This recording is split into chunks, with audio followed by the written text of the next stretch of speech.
उठ जा फारिग इंसान, जा मेरे लिए एक बकरी लेकर आ। ठीक है माँ, अभी जाता हूँ। माँ मुझे सही से खाना भी नहीं देती।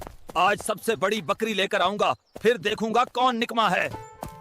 चल साइड हो मेरे रास्ते से, वरना मेरे हाथों मारा जाएगा। बकरी तो मिल ही नहीं रही, पूरा जंगल छान मारा है।